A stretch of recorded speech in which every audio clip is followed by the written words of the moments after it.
Baiklah, kita tadi sudah membaca firman kita yang ada di surat Yakobus dari pasal 1 ayat 1 sampai 4. Yakobus itu sebetulnya ingin kita itu bahagia. Tidak sulit untuk bahagia ketika semuanya berjalan baik, ketika kita memiliki kesehatan yang baik, banyak uang, punya teman yang baik, punya keberhasilan, kesuksesan, kita menerima pujian dari orang-orang, kita punya rasa aman. Tantangan sesungguhnya datang ketika atap rumah itu runtuh, ketika kita kehilangan kesehatan, ketika kita bangkrut, teman-teman kita meninggalkan kita, kita gagal, kita dikritik, dan tidak ada harapan untuk masa depan. Orang-orang Yahudi Kristen itu tahu tantangan itu. Mereka punya semua masalah yang dimiliki semua manusia. Ditambah penganiayaan yang menimpa orang-orang Yahudi. Ditambah penganiayaan yang datang kepada orang-orang Kristen di abad pertama itu. Setiap orang itu punya masalah. Masalah itu bukanlah sesuatu yang asing bagi semua orang. Laki-laki dan perempuan di seluruh dunia, baik tua maupun muda, mengalami kesulitan dalam hidup itu. Orang kudus, orang suci, dan orang berdosa sama-sama berjuang dari waktu ke waktu. Orang itu menghadapi masalah sosial, masalah mental, masalah emosi, masalah keuangan, masalah keluarga, masalah jasmani, dan masalah rohani. Pengalaman yang dianggap sebagai masalah itu bervariasi dari satu tempat ke tempat lainnya, dari waktu ke waktu lainnya. Namun orang-orang di setiap budaya itu pasti punya masalah. Seperti yang sekarang kita hadapi kan, banyak masalah yang kita dengar, yang kita lihat, bahkan yang kita alami sendiri. Bagaimana kita menghadapi masalah yang datang kepada kita? Secara khusus, rangkaian pelajaran ini merupakan survei singkat untuk menjawab pertanyaan, apa tanggapan orang Kristen terhadap masalah yang kita alami? Selain mencari cara untuk menolong orang yang punya masalah, kita akan lihat bagaimana kita bisa juga menolong mereka yang sedang menolong orang-orang itu. Kalau kita ingin mengatasi masalah dengan berhasil, kita perlu mengembangkan perspektif Kristen tentang topik ini. Apa yang Alkitab ajarkan tentang masalah itu. Tapi perhatikan apa yang Yakobus katakan. Anggaplah sebagai suatu sukacita, saudara-saudaraku, jika kamu jatuh ke dalam berbagai pencobaan. Beberapa agama itu mengajarkan bahwa masalah itu nggak nyata. Bahkan dari aliran Kristen tertentu itu misalnya mengajarkan bahwa penyakit itu cuma hayalan, cuma ilusi, dan hal-hal materi itu tidak ada. Penyakit dan rasa sakit itu cuma produk dari pemikiran yang salah menurut mereka. Tapi sebaliknya, Alkitab itu mengajarkan bahwa apa yang kita alami dengan indera kita itu nyata. Yakobus mencantumkan beberapa pencobaan ini sebetulnya. Soal sakit itu di pasal 5 ayat 13. Ditindas oleh orang kaya itu di pasal 2 ayat 6. Gaji mereka ditahan di pasal 5 ayat 1. Diseret ke pengadilan itu di pasal 2 ayat 6 dan 7. Dan punya ancaman kematian di pasal 5 ayat 5. Kita benar-benar ada sebagai manusia dari darah dan daging. Dan dunia di sekitar kita itu nyata. Dengan segala keindahannya, dengan segala keburukannya, dengan segala janji maupun ancaman-ancamannya. Sama seperti gunung berapi yang meletus dan tsunami, itu kan nyata. Begitu juga kekecewaan dan penyakit yang berdampak negatif pada kehidupan kita. Itu nyata. Kemarin ada pandemi, ada COVID, itu nyata. Banyak yang mati, banyak yang sakit parah. Syukur-syukur akhirnya ada yang masih selamat, ya kan? Perhatikan bahwa mereka itu jatuh ke dalam masalah ini. Mereka tidak berjalan ke masalah-masalah, tidak nyusulin masalah, tidak. Masalah yang datang. Mereka tidak mencari masalah, bukan juga masalah akibat kegagalan mereka untuk hidup benar atau mempersiapkan masa depannya. Ini adalah masalah yang datang terlepas dari upaya terbaik mereka untuk menghindari masalah. Ketika cobaan ini benar-benar datang, Yakobus mengatakan ini harus menjadi sikap mereka. Anggaplah sebagai kebahagiaan. Dengan kata lain, berbahagialah sewaktu ada masalah itu. Lihat sisi baiknya di dalam menghadapi masalah-masalah itu. Kita nggak perlu heran ketika kita mengalami masalah dalam hidup ini. Kita hidup di dunia yang jatuh ketika Adam dan Hawa makan buah terlarang. Mereka dan keturunan mereka menderita karena dosa. Masalah bahkan diharapkan oleh umat Tuhan. Menjadi orang Kristen tidak membebaskan kita dari masalah sehari-hari yang menimpa semua orang lain. Beberapa orang itu berpikir sebaliknya. Mereka memberitakan Injil, kesehatan, kekayaan, kemakmuran, ya kan? Yang mengatakan bahwa orang yang menjalani kehidupan Kristen dengan setia tidak akan pernah mengalami penyakit, katanya, atau kekecewaan apapun. Mereka mengklaim bahwa mereka yang menyenangkan Tuhan itu akan selalu beruntung. Apa yang kita ajarkan? Bagian perjanjian lama tertentu memang sudah ditafsirkan bahwa orang-orang yang zaman sekarang ini dengan setia mengikut Tuhan akan selalu makmur. Itu salah tafsir. Leluhur besar Abraham, Ishak, dan Yakub memang makmur. Janji materi berhubungan dengan ketaatan kepada hukum Taurat waktu itu. Kalau kita memang contohnya, kita lihat Imamat 26 ayat 1-13. Janganlah kamu membuat berhala bagimu dan patung atau tugu berhala. Janganlah kamu dirikan bagimu. Juga batu berukir. Janganlah kamu tempatkan di negerimu untuk sujud menyembah kepadanya. Sebab akulah Tuhan Allahmu. Kamu harus memelihara hari-hari Sabatku dan menghormati tempat kudusku. Akulah Tuhan. Jikalau kamu hidup menurut ketetapanku dan tetap berpegang pada perintahku, serta melakukannya, maka aku akan memberi kamu hujan pada masanya, sehingga tanah itu memberi hasilnya dan pohon-pohon di ladangmu akan memberi buahnya. Lamanya musim mengirik bagimu akan sampai kepada musim memetik buah anggur, dan lamanya musim memetik buah anggur akan sampai kepada musim menabur. Kamu akan makan makananmu sampai kenyang dan diam di negerimu dengan aman tentram. Dan aku akan memberi damai sejahtera di dalam negeri itu, sehingga kamu akan berbaring dengan tidak dikejutkan oleh apapun. Aku akan melenyapkan binatang buas dari negeri itu, dan pedang tidak akan melintas di negerimu. Kamu akan mengejar musuhmu, dan mereka akan tewas di hadapanmu oleh pedang. 5 orang dari antaramu akan mengejar 100, dan 100 orang dari antaramu akan mengejar selaksa, dan semua musuhmu akan tewas di hadapanmu oleh pedang. Dan aku akan berpaling kepadamu, dan akan membuat kamu beranak cucu, serta bertambah banyak, dan aku akan meneguhkan perjanjianku dengan kamu. Kamu masih akan makan hasil lama dari panen yang lampau, dan hasil lama itu akan kamu keluarkan untuk menyimpan yang baru. Aku akan menempatkan kemah suciku di tengah-tengah kamu, dan hatiku tidak akan muak melihat kamu. Tetapi aku akan hadir di tengah-tengahmu, dan aku akan menjadi Allahmu, dan kamu akan menjadi umatku. Akulah Tuhan Allahmu yang membawa kamu keluar dari tanah Mesir, supaya kamu jangan lagi menjadi budak mereka. Aku telah mematahkan kayu kuk yang ada di atasmu dan membuat kamu berjalan tegak. Itu yang di Imamat tadi. Kalau kita lihat Ulangan 28 ayat 1-14 juga mengatakan gini. Jika engkau baik-baik mendengarkan suara Tuhan Allahmu dan melakukan dengan setia segala perintahnya yang kusampaikan kepadamu pada hari ini, maka Tuhan Allahmu akan mengangkat engkau di atas segala bangsa di bumi.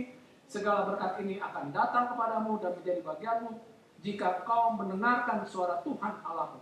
Diberkatilah engkau di kota, dan diberkatilah engkau di ladang. Diberkatilah buah kandunganmu, hasil bumimu, dan hasil ternakmu, yakni anak lembu sapimu, dan kandungan kambing dombamu. Diberkatilah bakulmu dan tempat adonanmu. Diberkatilah engkau pada waktu masuk, dan diberkatilah engkau pada waktu keluar. Tuhan akan membiarkan musuhmu yang maju berperang melawan engkau terpukul kalah olehmu. Bersatu jalan mereka akan menyerang engkau, tetapi bertujuh jalan mereka akan lari dari depanmu. Tuhan akan memerintahkan berkat ke atasmu di dalam lumbungmu dan di dalam segala usahamu. Ia akan memberkati engkau di negeri yang diberikan kepadamu oleh Tuhan Allahmu. Tuhan akan menetapkan engkau sebagai umatnya yang kudus, seperti yang dijanjikannya dengan sumpah kepadamu, jika engkau berpegang pada perintah Tuhan Allahmu dan hidup menurut jalan yang ditunjukkannya. Maka segala bangsa di bumi akan melihat bahwa nama Tuhan telah disebut atasmu, dan mereka akan takut kepadamu. Juga Tuhan akan melimpahi engkau dengan kebaikan dalam buah kandunganmu, dalam hasil ternakmu, dan dalam hasil bumimu, di tanah yang dijanjikan Tuhan dengan sumpah kepada nenek moyangmu untuk memberikannya kepadamu. Tuhan akan membuka bagimu pembenaran yang melimpah, yakni langit, untuk memberi hujan bagi tanahmu pada masanya, dan memberkati segala pekerjaanmu, sehingga kau memberi pinjaman kepada banyak bangsa, tetapi engkau sendiri tidak meminta pinjaman. Tuhan akan mengangkat engkau menjadi kepala dan bukan menjadi ekor. Engkau akan tetap naik dan bukan turun, apabila engkau mendengarkan perintah Tuhan Allahmu yang kusampaikan pada hari ini, kulakukan dengan setia, dan apabila engkau tidak menyimpang ke kanan atau ke kiri dari segala perintah yang kuberikan kepadamu pada hari ini, dengan mengikuti Allah lain dan beribadah kepadanya, katanya itu. Kitab suci yang lain dari kitab Nabi-Nabi nampaknya juga sudah menjanjikan kemakmuran kepada orang Israel kalau mereka mau menuruti kehendak Tuhan. Contohnya di Ulangan 29 ayat 9. Sebab itu lakukanlah perkataan perjanjian ini dengan setia, supaya kamu beruntung dalam segala yang kamu lakukan. Kitab Yosua 1 ayat 8 mengatakan juga begini, janganlah engkau lupa memperkatakan kitab Taurat ini, tapi renungkanlah itu siang dan malam, supaya engkau bertindak hati-hati sesuai dengan segala yang tertulis di dalamnya. Sebab dengan demikian perjalananmu akan berhasil dan engkau akan beruntung. Mazmur 1 ayat 3 dikatakan, ia seperti pohon yang ditanam di tepi aliran air yang menghasilkan buahnya pada musimnya, dan yang tidak layu daunnya. Apa saja yang diperbuatnya berhasil. Kita perlu bergembira di dalam Tuhan, dan Dia akan memberikan keinginan hati. Di Mazmur 37:5-26 dikatakan, dahulu aku muda, sekarang telah menjadi tua, tetapi tidak pernah kulihat orang benar ditinggalkan, atau anak cucunya meminta-minta roti. Tiap hari ia menaruh belas kasihan dan memberi pinjaman, dan anak cucunya menjadi berkat. Amsal 28-25 mengatakan gini, orang yang loba menimbulkan pertengkaran, tetapi siapa percaya pada Tuhan diberi kelimpahan. Katakan kepada orang benar itu bahwa itu akan baik dengan mereka, karena mereka akan memakan buah dari perbuatan mereka. Celakalah orang fasik, itu akan menjadi buruk baginya, karena apa yang pantas dia lakukan itu akan dilakukan kepada dia. Itu yang dikatakan Yesaya 3 ayat 10-11. Katakanlah berbahagia orang benar, sebab mereka akan memakan hasil pekerjaannya. Celakalah orang fasik, malah petaka akan menimpanya, sebab mereka akan diperlakukan menurut perbuatannya sendiri. Kalau kita lihat juga Mazmur 37 ayat 10, karena sedikit waktu lagi, maka lenyaplah orang fasik. Jika kau memperhatikan tempatnya, maka ia sudah tidak ada lagi. Mazmur 18 ayat 18-19 itu 37 mengatakan gini, Tuhan mengetahui hari-hari orang yang saleh, dan milik pusaka mereka yang akan tetap selama-lamanya. Mereka tidak akan mendapat malu pada waktu kecelakaan, dan mereka akan menjadi kenyang pada hari-hari kelaparan. Mazmur 8 ayat 1-2 juga mengatakan gini, berbahagialah setiap orang yang takut akan Tuhan, hidup menurut jalan yang ditunjukkannya. Apabila engkau memakan hasil jerih payah tanganmu, berbahagialah engkau dan baiklah keadaanmu. Yeremia 17:8 katakan, diberkatilah orang yang mengandalkan Tuhan dan yang menaruh harapannya pada Tuhan. Ia akan seperti pohon yang ditanam di tepi air, yang merambatkan akar-akarnya ke tepi padang air, dan yang tidak mengalami datangnya panas terik, yang daunnya tetap hijau, yang tidak khawatir dalam tahun kering, dan yang tidak berhenti menghasilkan buah. Amsal 3 ayat 90 mengatakan gini, muliakanlah Tuhan dengan hartamu dan dengan hasil pertama dari segala penghasilanmu, maka lumbung-lumbungmu akan diisi penuh sampai melimpah-limpah, bejana pemerahanmu akan meluap dengan air buah angurnya. Dan Maleakhi 3:8-12 begini, bolehkah manusia menipu Allah? namun kau menipu aku. Tetapi kamu berkata, dengan cara bagaimanakah kami menipu engkau? Mengenai persembahan persepuluhan dan persembahan khusus, kamu telah kena kutuk, tapi kamu masih menipu aku. Ya, kamu seluruh bangsa, bawalah seluruh persembahan persepuluhanmu itu ke dalam rumah penderaan, supaya ada persediaan makanan di rumahku, dan ujilah aku firman Tuhan semesta alam. Apabila aku tidak membukakan bagimu tingkap-tingkap langit dan mencurahkan berkat kepadamu sampai berkelimpahan, aku akan mengadik bagimu belalang lahap, supaya jangan dihabisinya hasil tanammu, dan supaya jangan pohon anggur di padang tidak berbuah bagimu. Firman Tuhan semesta alam. Maka segala bangsa akan menyebut kamu berbahagia, sebab kamu ini akan menjadi negeri kesukaan. Firman Tuhan semesta alam. Tetapi begini, bagian-bagian ini mengungkapkan secara umum dan tidak boleh ditafsirkan sebagai janji yang tidak bisa selalu dipenuhi. Itu tidak bisa selalu dipenuhi. Perjanjian lama itu mengungkapkan bahwa terkadang orang baik itu jadi miskin, terkadang orang benar itu dianiaya, dan terkadang orang jahat itu menjadi makmur. Memang kitab Ayub itu ditulis setidaknya sebagian untuk menghilangkan anggapan bahwa orang benar itu selalu makmur. Kita lihat Ayub itu orang yang takut Tuhan, tapi dia mengalami penyakit, hartanya juga pernah dihabisi, dan bahwa penderitaan itu adalah tanda pasti dari dosa. Perjanjian baru tidak menjanjikan kemakmuran bagi orang Kristen. Sebaliknya, berkat-berkat itu waktu menjadi seorang Kristen adalah datang bersama penganiayaan. Markus 10, 29, 30 itu mengatakan begini. Jawab Yesus, aku berkata kepadamu, sesungguhnya setiap orang yang karena aku dan karena Injil meninggalkan rumahnya, saudaranya laki-laki atau saudaranya perempuan, ibunya atau bapaknya, anak-anaknya atau ladangnya, orang itu sekarang pada masa ini juga akan menerima kembali 100 kali lipat rumah, saudara laki-laki, saudara perempuan, ibu, anak, dan ladang, sekalipun disertai berbagai penganiayaan, dan pada zaman yang akan datang ia akan menerima hidup yang kekal. Orang Kristen itu diminta untuk memikul salib. Matius 16:24. Lalu Yesus berkata kepada murid-muridnya, setiap orang yang mau mengikut aku, ia harus menyangkal dirinya, memikul salibnya dan mengikut aku. Dan juga dijanjikan bahwa orang-orang yang ikut Tuhan itu, yang menjalani hidup saleh itu akan dianiaya sebetulnya. 2 Timotius 3:12. Memang setiap orang yang mau hidup beribadah dalam Kristus Yesus akan menderita aniaya.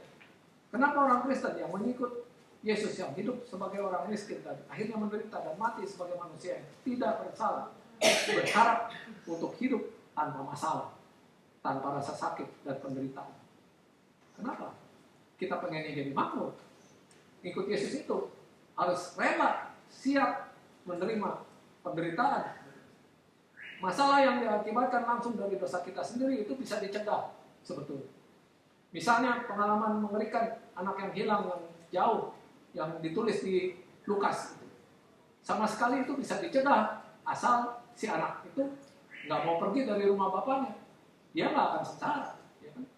Kalau dia tinggal di rumah dan dia tidak akan menanggung masalah-masalah yang sulit itu. Demikian juga kitab Amsal itu beritahu kita bahwa kemalasan itu menghasilkan kemiskinan. Amsal 19:15. Kemalasan mendatangkan tidur nyenyak, dan orang yang lambat akan menderita lapar. Amsal 20:13 kata begini, janganlah menyukai tidur, supaya kau tidak jatuh miskin. Amsal 24:30, aku melalui ladang seorang pemalas dan kebun anggur orang yang tidak berakal budi. Lihatlah, semuanya itu ditumbuhi onak. Tanahnya tertutup dengan jeruju dan temboknya sudah roboh. Aku memandangnya, aku merhatikannya, aku melihatnya dan menarik suatu pelajaran. Tidur sebentar lagi, mengantuk sebentar lagi, melipat tangan sebentar lagi untuk tinggal berbaring, maka datanglah kemiskinan seperti seorang penyerbu dan kekurangan seperti orang yang bersenjata. Jadi kita nggak boleh malas ketika kita menjalani kehidupan Kristen kita. Menurut Amsal, ada prinsip sebab dan akibat yang bekerja dalam urusan manusia. Kalau orang mengalami masalah kemiskinan dan kelaparan yang sebagai akibatnya, Mungkin karena mereka tidak bekerja cukup keras yang jadi penyebabnya. Ketika seorang siswa gagal dalam suatu mata pelajaran, mungkin saja dia bisa menghindari kegagalan itu dengan ketekunan yang lebih besar. Ketika seorang pekerja dipecat dari pekerjaan, itu mungkin terjadi karena dia tidak melakukan pekerjaannya dengan memuaskan. Saat seseorang menganalisa masalah yang dihadapi, dia harus tanya, apakah masalah ini bisa dicegah? Apakah saya membawa ini pada diri saya sendiri? Selalu seperti kata pepatah, obat terbaik adalah itu pencegahan.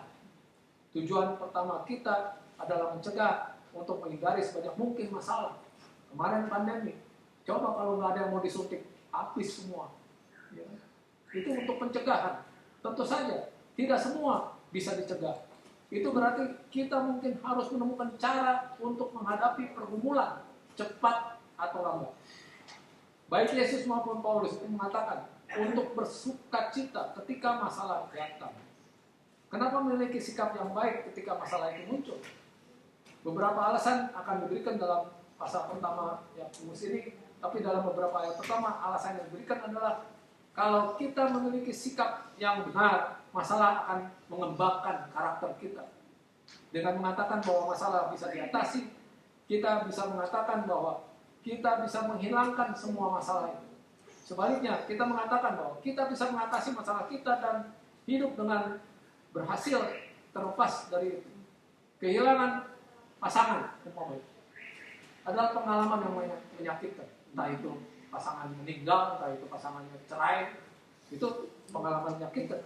Tapi pasangan yang masih hidup itu, umpamanya yang meninggal ya, saya bawakan yang meninggal, yang masih hidup soalnya bisa move on, bisa move on. Kadang-kadang yang meninggal itu kalau yang terlalu mendalam itu kadang-kadang ikut stres ya, nggak selesai stres. Tapi pasangan yang masih hidup itu bisa belajar untuk hidup dengan kesedihan. Salah satu masalah paling menghancurkan yang bisa kita nemui dalam hidup adalah kematian orang yang kita kasih. Pada saat seperti itu kita tidak bisa berjalan dengan tenang, menolak untuk menunjukkan emosi apapun. Entah itu yang ketinggalan itu orang tua, entah itu suami, entah itu istri, entah itu anak, itu sama aja. Kita nggak bisa berjalan dengan tenang. Ini bukan pola yang kita temukan dalam Alkitab. Juga tidak sehat secara emosional. Bagaimana orang Kristen bereaksi terhadap kehilangan yang mengubah hidup. Pertama kita harus biarkan diri kita bersedih. Biarkan. Seseorang yang sudah mengalami kehilangan, seorang yang disayangi perlu luangkan waktu untuk sesuaikan diri dengan perubahan yang akan terjadi. Ini bukan waktunya untuk membuat keputusan besar. Yang kedua, kita hendaknya cari bantuan. Allah itu sumber segala penghiburan. Akan meringankan rasa sakit kita. 2 Korintus 1 ayat 3 dikatakan, terpujilah Allah Bapa Tuhan kita Yesus Kristus, Bapa yang penuh belas kasihan dan Allah sumber segala penghiburan. Kita juga bisa berbagi kesedihan kita dengan teman-teman yang simpatik, yang mungkin sudah mengatasi pergumulan yang serupa. Jadi jangan dipendam sendirian.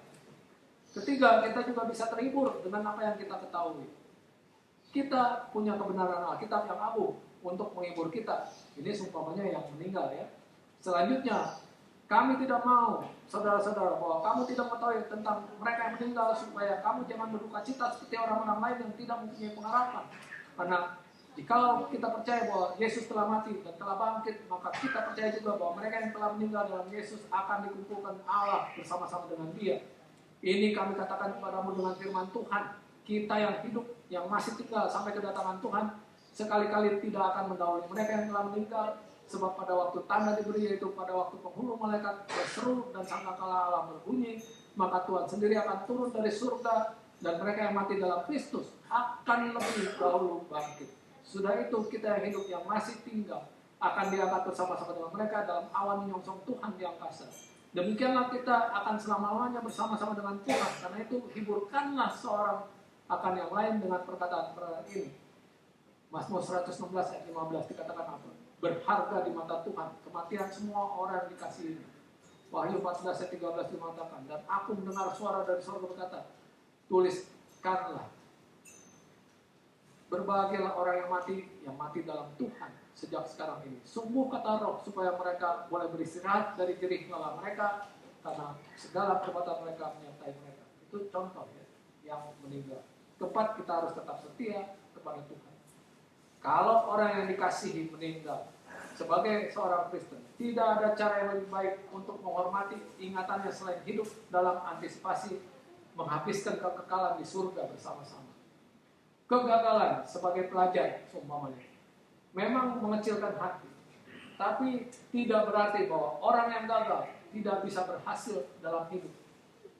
Jadi buta atau tuli itu suatu kesulitan kan? Kalau lahir buta, lahir tuli itu susah.